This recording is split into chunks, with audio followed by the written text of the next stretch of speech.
Hello বন্ধুরা, বাংলার ভুরিভোজে সবাইকে স্বাগত।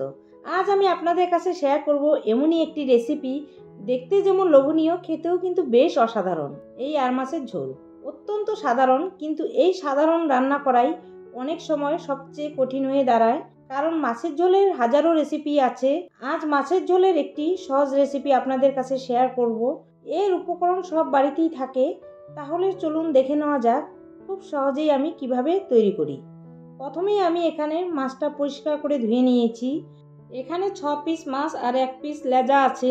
মাছটা একটু মোটা করেই কেটে নিয়েছি। এবার মাছটার মধ্যে কিছু উপকরণ দিয়ে ম্যারিনেট করে নেব।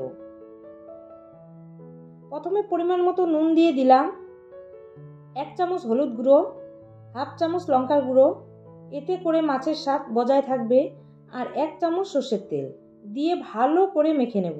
সর্ষের তেলটা দেওয়ার কারণ, আঁশবিহীন মাছের গায়ে সর্ষের তেল দিয়ে ম্যারিনেট করে নিলে মাছ ভাজার সময় গায়ে তেল ছিটকে আসবে না। মাছের গায়ে মশলাটা ভালো করে মেখে নেওয়া হয়ে গেছে। 10 মিনিটের জন্য রেস্টে রাখবো। এবার একটা মিক্সিং জার নিয়ে নিলাম। এর মধ্যে 14-15 কোয়া রসুন, 1.5 ইঞ্চি আদা, 5টা কাঁচা লঙ্কা, 2টো মিডিয়াম সাইজের টমেটো কুচি আর সামান্য জল দিয়ে একটা ফাইন পেস্ট বানিয়ে নেব।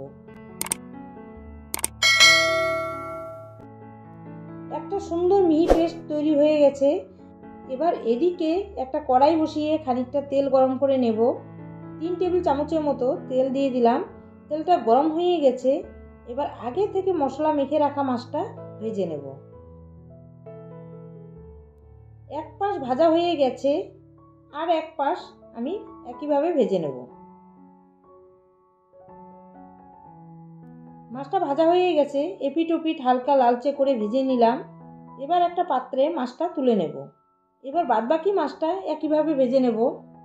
মাছটা ভাজা হতে হতে এদিকে একে একে গুঁড়ো মশলাগুলো দিয়ে ভালো করে মিশিয়ে নেব।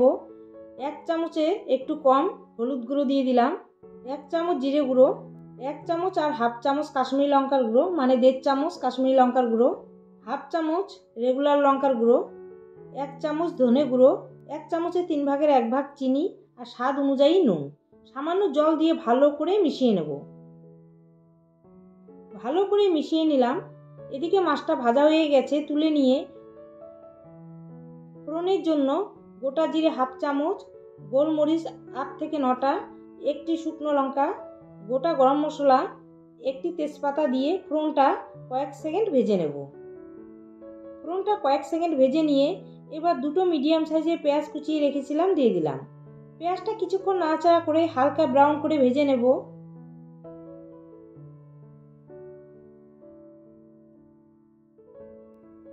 পেঁয়াজটা হালকা ভেজে নিয়ে আদা রসুন টমেটো পেস্টটা দিয়ে দেব। বেশ কিছুক্ষণ নাড়াচাড়া করে মশলাটা কষাতে হবে। 3-4 মিনিটের জন্য মশলাটা ঢাকা দিয়ে দিলাম।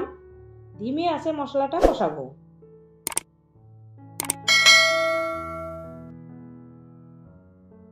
5-6 মিনিট মশলাটা কষিয়ে গুলিয়ে রাখা গুঁড়ো মশলাটা দিয়ে দেব।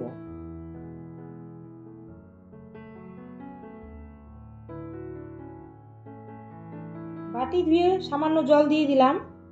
আবারও নাড়াচাড়া করে কয়েক মিনিট মশলাটা ভালো করে কষিয়ে নেব।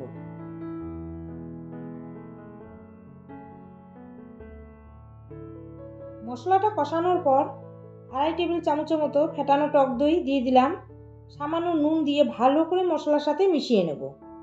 এই সময় হাই হিটে মশলাটা কষানো যাবে না, একদম লো আঁচে অনবরত নাড়াচাড়া করে মশলাটা কষিয়ে নিতে হবে।